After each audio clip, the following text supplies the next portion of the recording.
Bonjour à tous et à toutes, bienvenue à l'émission Témoignages de vie. Je m'appelle Alex Saraf, je suis votre animateur de radio, je suis psychopédagogue de formation, conférencier et auteur du livre La psychologie pour apprécier l'humain.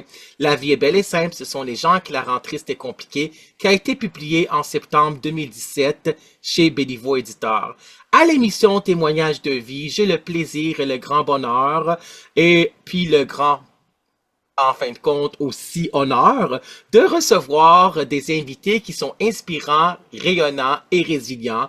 Et aujourd'hui, je reçois Jean-François Lacasse. Bonjour Jean-François Lacasse. Bonjour, ça va bien? Oui, ça va bien. Et toi, on peut Ben oui, se tutoyer? ben oui, avec plaisir. Parfait.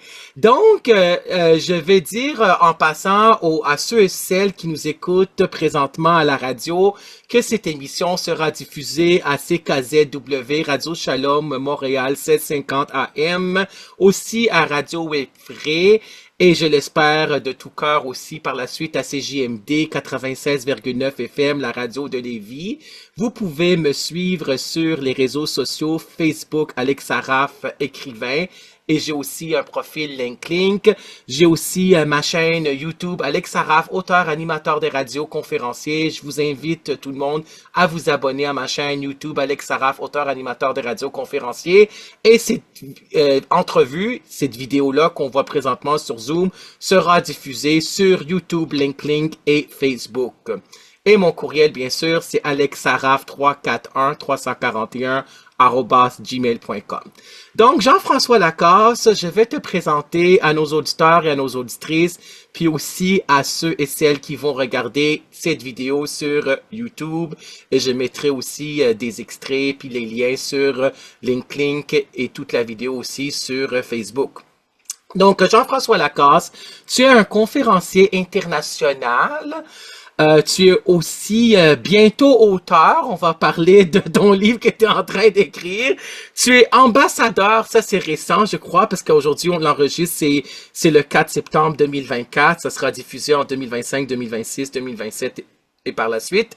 Tu es ambassadeur engagé en santé mentale et mieux-être.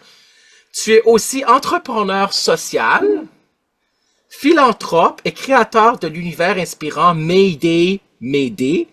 Ça veut dire que ça, tu as créé une communauté d'environ, je pense, 40 000 sur les réseaux sociaux, la plateforme Mayday, Mayday. T'es-tu rendu à plus que 40 000? Non, en fait, T'en sais combien? c'est moins que ça, mais Oui, ok. ce qu'il faut savoir, c'est que cette communauté-là, elle a plus vraiment sa raison d'être dans le sens que j'ai transformé la page Oui, à mon nom personnel. Mais quand j'ai lancé mes activités, c'est ça, c'était une communauté. En fait, peut-être que le chiffre que tu mentionnes, là, c'est qu'à un certain moment donné, là, on rejoignait tout près de 100 000 personnes par mois dans le wow. cadre de nos publications, dans le cadre de nos entrevues, etc. Mais la page comme telle a toujours avoisiné environ 10 000 personnes. Ouais, Ok, parfait. ouais, Donc, c'est ça que j'ai vu ton site web jflacasse.com. ouais. Tu as un site web professionnel vraiment bravo, c'est vraiment un excellent, vraiment c'est vraiment génial comme site Merci. professionnel. Et j'ai vu les vidéos, les podcasts, les entrevues que tu avais fait à travers les années. Tu as Ouais. été l'invité au podcast sur YouTube avec Vincent Fournier qui était un invité à l'émission Témoignages de vie. Tu Ouais. étais aussi l'invité à l'émission De Lumière et d'être ou de Ouais. l'être là, de lumière et de l'être, je pense, à C.V. Rogers avec l'animatrice Annick Laprate. Ouais. Il sera aussi une invitée à l'émission Témoignages de vie. Tu étais au podcast de Jasmin Roy, hein, de Jasmin Merci. Roy. Ouais. Tout pour attends, c'était un podcast inspirant pour la santé mentale, tout pour être heureux. Tout pour Ouais. être heureux, un podcast inspirant pour la santé mentale avec Jasmin Roy, qui est un invité à l'émission Témoignages de vie. Et aussi avec France Gauthier, qui est aussi une invitée à l'émission Témoignage de vie. Donc là, je suis en train d'avoir les invités, les animateurs. C'est 100 épisodes de l'émission des radios Témoignages de vie. Donc, je suis rendu à presque le chemin des enregistrements. C'est vraiment génial. C'est un beau projet. Ah, Donc, bravo. merci, c'est gentil. Merci. Donc, j'ai écouté tes podcasts, tes entrevues et j'ai écouté aussi en entier l'émission qui était animée par Sylvain Charon, La victoire de l'amour. Ouais. Oui, je l'écoutais hier. Donc, hier soir, j'ai écouté les podcasts, etc. C'est vraiment... TV Rogers, j'ai écouté ça au complet, etc. Donc, même avec Marie Zaudet, là, qui est autrice aussi chez Béliveau Éditeur, je l'ai écouté au complet. Donc, on va partir de ton enfance, de ton adolescence, étant donné que j'ai écouté La victoire de l'amour au complet sur ton site web, le lien YouTube, là. Ouais. Donc, ton enfance, comment ça s'est passé et ton adolescence? Est-ce que ça s'est bien passé relativement? Bien? Ben, en fait, je dirais que ça s'est relativement bien passé, puis je vais peut-être insister sur le mot relativement parce Oui. que, tu sais, on- en fait, moi, je viens d'une famille un peu dysfonctionnelle, comme bien des gens, là. C'est sûr et certain que moi, dès l'âge de 6 mois de vie, là, je suis déménagé à l'autre bout du monde, en fait, en Floride avec mes parents. Mon père, c'est un homme d'affaires. Puis, tu sais, mes premières années de vie, là, ont été, oui, j'ai grandi dans le fond dans un milieu anglophone, puis évidemment, on parlait français à la maison, mais là, quand j'ai commencé à aller à la petite école, parce que là-bas, aux États-Unis, tu as la prématernelle, tu as la Oui. maternelle, puis fait que finalement, je parlais quasiment français-anglais, là, French-glisse, là, je ne sais pas comment on dit ça, là.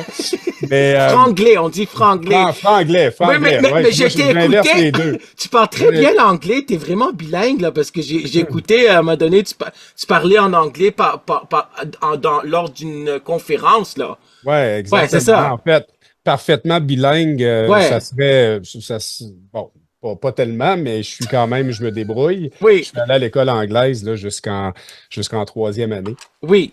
Mais tout ça pour dire, mon enfance a été en quelque sorte parsemée de plusieurs déménagements. OK? Oui.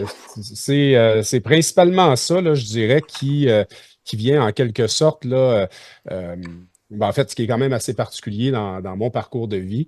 Je pense que j'avais 12 ans, puis on avait déménagé 11 fois. Oui, c'est Donc, ça. c'est sûr et certain que, bon, dit comme ça, tu sais, c'est comme pas normal, là. Je pense que c'est quelque chose qui sort un petit peu là, des sentiers battus. Ouais. Donc, ça a créé chez moi, en fait, certaines formes de timidité, d'anxiété, alors je ne savais pas que c'était de l'anxiété là, dans ce temps-là, là. Mais de toujours être obligé en quelque sorte, de t'habituer à un nouvel environnement, de te faire des nouveaux amis, de changer de ville. Tu sais, ça crée aussi là, beaucoup d'insécurité. Mais c'est sûr. Évidemment, tu sais, mes parents faisaient ça parce que ben, il n'y avait pas le choix. Mon père était en affaires, avait des idées, avait des projets. Il y a aussi eu, pendant ces années-là, des enjeux avec la santé psychologique parce que il y a eu certaines problématiques en affaires, des associés qui l'ont trahi. Des situations où ben, il a failli tout perdre. Même, je pense que la faillite a déjà été au rendez-vous, sans nécessairement que je sache tout ça là, dans un bas âge, mais il en demeure pas moins que ça l'a créé, en quelque sorte, là, de la turbulence Oui. dans ma vie d'enfant. Et c'est sûrement pas étranger au fait que moi-même, au fil du temps, j'ai eu à composer avec les mêmes enjeux. Mhm. Parce que c'est ça, tu sais, c'est l'école l'école de vie dans laquelle j'ai évolué, j'ai grandi. Puis, évidemment, est arrivée aussi une situation quand même assez marquante à mon adolescence, Oui. alors qu'on s'était vraiment posé pour la première fois, là, je dirais, là, on s'était établi sur la rive sud de Québec. Mes parents avaient acheté un commerce et pour la première fois, j'ai demeuré là des années et des années. Alors, j'ai retrouvé la stabilité, Mais à l'âge de 15-16 ans, là, est arrivé un événement quand même assez marquant dans ma vie.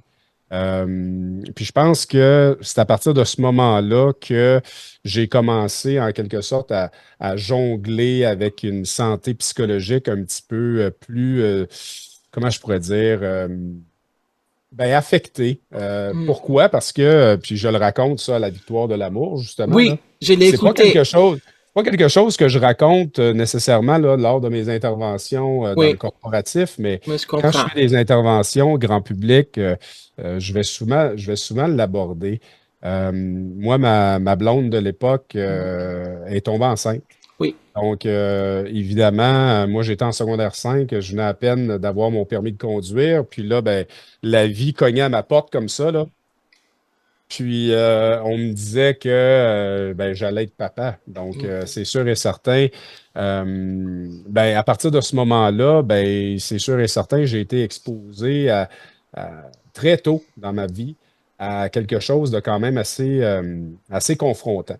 oui, Puis évidemment, notre vision des choses était différente, ma copine et moi de l'époque. Elle, elle voulait absolument garder l'enfant, pas mettre un terme à sa grossesse, mais de mettre à terme sa grossesse. Et pour ma part, ben, moi, c'est sûr et certain que je n'étais pas prêt à ça. c'est sûr. Les études, c'est encore important pour moi. Je voyais les choses d'un tout autre œil. Et c'est là que nos chemins se sont en quelque sorte divisés. Mais, tu sais, rapidement, l'arrière-scène de tout ça, puis là, ben, moi, j'explique ma version de l'histoire parce que ce qu'il faut savoir, c'est qu'on a vécu les choses un peu différemment, là. Elle, de son côté, ça prenait énormément de courage, ça prenait énormément de conviction et de prendre cette décision-là.